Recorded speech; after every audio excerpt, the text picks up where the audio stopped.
Praise the Lord. கர்த்தருடைய பரிசுத்த நாமத்துக்கு மகிமை உண்டாவதாக. இந்த ஏப்ரல் மாதம் 17ஆம் தேதி அன்று நாம் தியானிக்கிற கர்த்தருடைய வார்த்தை நம்முடைய பரிசுத்த வேதாகமத்தில் யோசுவாவின் புஸ்தகம் 2ஆம் அதிகாரம் 17ஆம் வசனம். Book of Joshua chapter 2 verse 18 in English. அப்பொழுது அந்த மனுஷர் அவளை நோக்கி, இதோ நாங்கள் தேசத்துக்குள் பிரவேசிக்கும் போது நீ இந்த சிவப்பு நூல் கயிற்றை எங்களை இறக்கிவிட்ட ஜன்னலிலே கட்டி உன் தகப்பனையும் உன் தாயையும் உன் சகோதரர்களையும் உன் தகப்பன் குடும்பத்தார் அனைவரையும் உன்னிடத்தில் உன் வீட்டிலே சேர்த்துக்கொள். ஆமேன். கர்த்தருடைய நல்ல வசனத்துக்காக தேவனுக்கு நம்ம நன்றி செலுத்துவோம். இந்த சம்பவத்தை நம்ம அறிந்திருக்கிறோம். இஸ்ரவேல் ஜனங்களை அப்படியாக யோசுவா வழி நடத்தி வரும் பொழுது கானான் தேசத்துக்குள்ள பிரவேசிப்பதற்கு முன்பாக யோசுவா 2 வேவு பார்க்கிறவர்களை அந்த எரிகோ பட்டணத்துக்கு அனுப்புகிறார். அவங்க அங்க எரிகோ பட்டணத்துக்குள்ள போய் அங்க ராகாப் என்கிற அந்த வேசியின் இடத்துல அவளோட வீட்டுல போய் அவங்க தங்குறாங்க. அப்ப இதை கேள்விப்பட்ட எரிகோவின் ராஜா அவர்களை அழைத்து வரும்படி மனுஷரை அனுப்புகிறார்.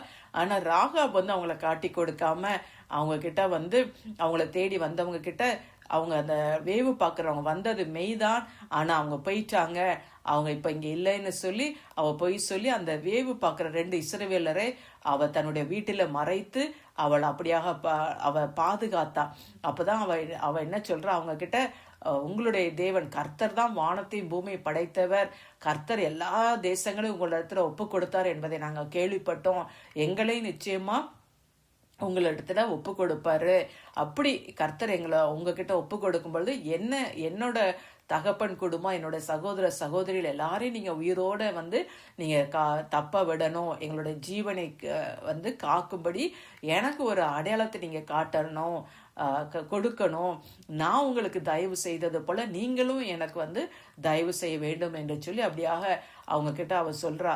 அப்பதான் அவங்க இந்த வார்த்தையை அவகிட்ட சொல்றாங்க, ஒரு சிவப்பு நூல் கயிறை நீ அந்த ஜன்னல்ல கட்டி தொங்க விடு, அப்போ நாங்க இந்த பட்டணத்தை கர்த்தர் எங்க கையில ஒப்பு கொடுக்கும் பொழுது உன்னுடைய தகப்பன் வீட்டை நாங்க உயிரோட காப்போம் என்று சொல்லி அப்படியா அவங்க சொல்றாங்க. அதே போலவே அவங்க இஸ்ரவேல் ஜனங்கள் யோர்தானை கடந்து எரிகோவை 7 தரம் சுற்றி வந்த பொழுது அப்படியாக அவங்க எக்காலம் ஊதி கர்த்தரை துதிக்கும் பொழுது எரிகோ மதில் உடைந்து விழுந்து அவங்க உள்ள நுழைந்து எரிகோ பட்டணத்தை கைப்பற்றுகிறதையும் அப்பொழுது இந்த ராகாபோட குடும்பம் காப்பாற்றப்பட்டதை நம்ம இந்த புஸ்தகத்துல வாசித்து அறிகிறோம். ஆமே. கர்த்தருக்கு மகிமை உண்டாவதாக. பிரியமானவர்களே, ராகாப் மூலமா ராகாபோட முழு குடும்பமும் உயிரோடு காக்கப்பட்டது இல்லையா. ராகாபை கர்த்தர் தெரிந்து கொண்டார் அந்த குடும்பத்துல. அதை போலதான் இன்றைக்கு பாத்தீங்கன்னா நம்மள ஆண்டவர் நம்ம ஒவ்வொருவரையும் ஆண்டவர் தெரிந்து கொண்டு இருக்கிறாங்க. ஏன் அப்படின்னா நம் மூலமா நம்ம குடும்பத்தினர் முழுவதும், நம்முடைய தகப்பன் தாய், நம்முடைய சகோதர சகோதரிகள் எல்லாம், நம்முடைய இன ஜன பந்துக்கள் எல்லாரும் ரட்சிக்கப்படணும், அவங்களும் இல்லையா ஆண்டவரை தெரிந்து கொள்ள வேண்டும் என்றுதான் ஆண்டவர் விரும்புகிறாங்க. அப்ப ஆண்டவர் நம்மளும் அதற்காக தெரிந்து கொண்டிருக்கிறாங்க இல்லையா. அப்ப அதற்காக நம்ம பிரயாசப்படணும் இல்லையா. அந்த சிவப்பு நூல் கயிறு இயேசுவின் ரத்தத்துக்கு அடையாளமா இருக்கிறது. அவருடைய ரத்தத்தை சிந்தி நம்மளை விலைக்கிரயமாக கொடுத்து நம்மளை மீட்டு கொண்ட தேவன் நம்முடைய இனத்தாரையும் நம்முடைய குடும்பத்தாரையும் மீட்டுக்கொள்ள அவர் வல்லவரா இருக்கிறார். ஆமே.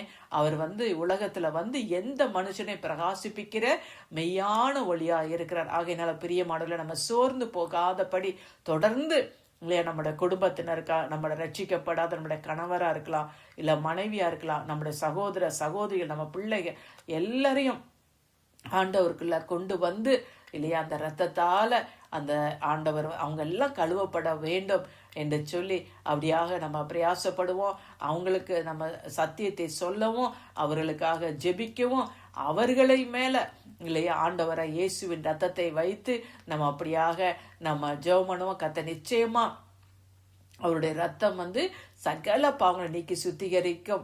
ஆமை. ஆண்டவர் ரத்தம் அவர்களை விடுதலையாக வல்லதா இருக்கிறது. ஆண்டவர் சிலுவையில சிந்தின ரத்தத்தினால நமக்கு நித்திய மீட்பை அவர் உண்டு பண்ணின தேவன்.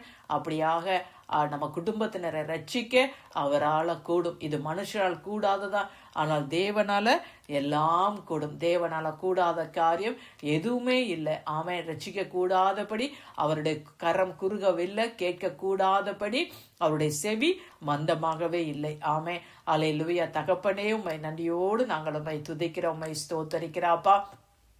ஆண்டவரே, அப்பா, ராகாபை தெரிந்து கொண்டது போல கர்த்தர் எங்க குடும்பத்துல எங்களை தெரிந்து கொண்டீங்க அப்பா.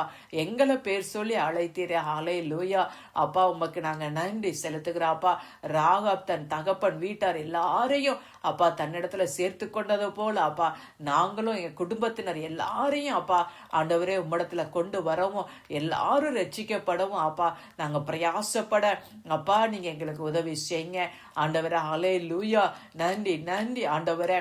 அப்பா, நீங்க சிலுவையில சிந்தின ரத்தத்தினால் ஆண்டவரே அப்பா எங்களை மீட்டு கொண்டீர் அப்பா ஆண்டவரே. ஹல்லேலூயா. அப்பா ஸ்தோத்திரம். நன்றியோடு துதிக்கிற அப்பா எங்களுடைய ஜனத்தை கர்த்தர் மீட்டு கொள்ள அப்பா நீங்க வல்லவரா இருக்கிறீங்க ஆண்டவரே. அப்பா உங்களுடைய கரம் குறுகவில்லை அப்பா ரட்சிப்பதற்கு அப்பா ஆண்டவரே. கர்த்தாவே ஸ்தோத்திர ராஜா.